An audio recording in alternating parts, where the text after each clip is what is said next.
बीकानेर से बड़ी खबर आ रही है। पूर्व मंत्री देवी सिंह भाटी ने बागी तेवर दिखा दिए हैं। सरकार के खिलाफ धरने पर बैठने का ऐलान कर दिया है। 6 फरवरी को विधानसभा के बाहर बैठने का ऐलान किया। एक आईपीएस के बहाने सरकार पर हमला बोला। भाटी ने पूछा, इस राज में चल किसकी रही है? पहले कांग्रेस में होता था आलाकमान, अब बीजेपी में आलाकमान आ गया है। राजस्थान में सरकार बनी है तो सबकी, आम जनता की, कार्यकर्ताओं की, पत्रकारों की, सबकी जिज्ञासा है कि इस राज्य में चल किसकी रही है। तो उसका एक मैंने नमूना दिया है। लगातार सरकार को पत्र लिखते हुए लास्ट पत्र भी दिया था कि हम चैलेंज के साथ कह के जा रहे हैं कि बीकानेर में पद स्थापित हो गए भ्रष्टाचार विभाग के पुलिस अधीक्षक के पद के ऊपर, और उसके बावजूद भी कुछ हुआ नहीं। वो तो हो गए, तो इसलिए वो एक नमूना बताया है कि किस प्रकार से इस राज्य में किसकी चल रही है। और अब बात करते हैं आज की सबसे बड़ी और महत्वपूर्ण खबर की। दरअसल राजस्थान के लिए आज का दिन बहुत महत्वपूर्ण है। विधानसभा में मंत्री गजेंद्र खीवसर ने राजस्थान विधि विरुद्ध धर्म संपरिवर्तन प्रतिदेश विधेयक 2025 को पेश किया है। अब सदन में इस विधेयक पर चर्चा होगी। अगर ये विधेयक पास हो जाता है तो 16 साल बाद प्रदेश में नया धर्मांतरण कानून बनेगा। दरअसल साल 2008 में वसुंधरा राजे सरकार के वक्त में भी इस बिल को लाया गया था, लेकिन राष्ट्रपति की मंजूरी नहीं मिलने की वजह से बिल लागू नहीं हो पाया था।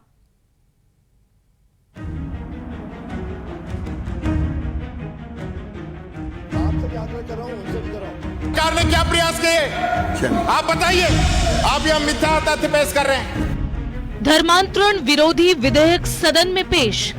विरोध धर्म संपरिवर्तन प्रतिषेध विधेयक 2025 को पुरस्थापित करने की आज्ञा के लिए प्रस्ताव करता हूं। जबरन धर्मांतरण पर 10 साल तक सजा का प्रावधान।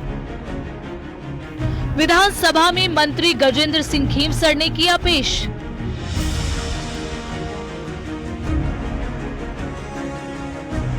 राजस्थान विधानसभा में एक बार फिर धर्मांतरण विरोधी बिल पेश किया गया।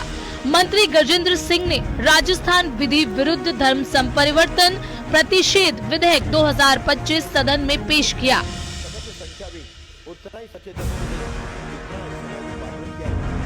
इस बिल को बजट सत्र में ही बहस के बाद पारित कराया जाएगा। विधेयक के पारित होने की तिथि बाद में निर्धारित होगी। गलत प्रचार कर, आर्थिक रूप से प्रलोभन देकर, भविष्य के झूठे झूठे समझ बाग दिखाकर धर्म परिवर्तन कराते थे। साथ रहने का समझ बाग दिखाकर उन सब की रोकथाम के लिए विधेयक लाया गया है। भविष्य में सभी धर्मों में, सभी समाजों में सामंजस्य रहे, प्रेम भाव रहे, आरोप नहीं लगे, किसी भी बहन बेटी के साथ अन्याय नहीं हो, किसी व्यक्ति और भाई के साथ अन्याय नहीं हो, उसकी इच्छा के विरुद्ध कुछ भी नहीं हो, इसीलिए विधेयक लाया गया है। करीब 16 साल पहले वसुंधरा राजे सरकार में भी इस बिल को पारित कराया गया, लेकिन राष्ट्रपति की मंजूरी नहीं मिलने से बिल कानून की शक्ल नहीं ले पाया। सरकार को उम्मीद है कि इस बिल के कानून बनने से जबरन धर्म परिवर्तन पर रोक लगेगी और किसी भी वर्ग के साथ अन्याय नहीं होगा। हुआ है, अब जिस दिन चर्चा होगी तब पूरी बात करेंगे।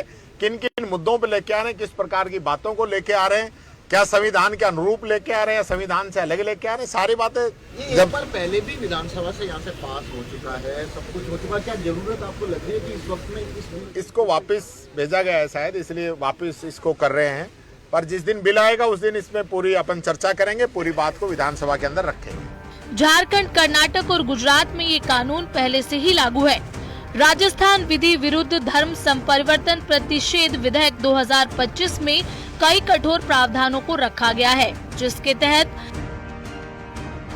जबरन धर्म परिवर्तन पर 3 से 10 साल की सजा हो सकती है।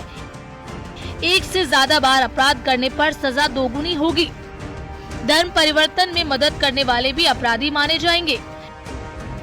धर्म परिवर्तन कार्यक्रम के लिए 30 दिन पहले कलेक्टर को सूचना देनी होगी। इसके अलावा मर्जी से धर्म परिवर्तन के लिए 60 दिन पहले ही कलेक्टर को सूचना दी जानी चाहिए। पीड़ित को 5 लाख रुपए तक मुआवजे का प्रावधान भी है। इस अपराध को गैर जमानती माना जाएगा। पारिवारिक न्यायालय विवाह को निरस्त भी कर सकता है।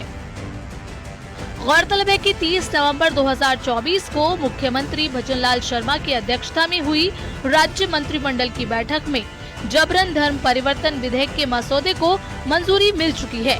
Bureau report, news 18 Rajasthan.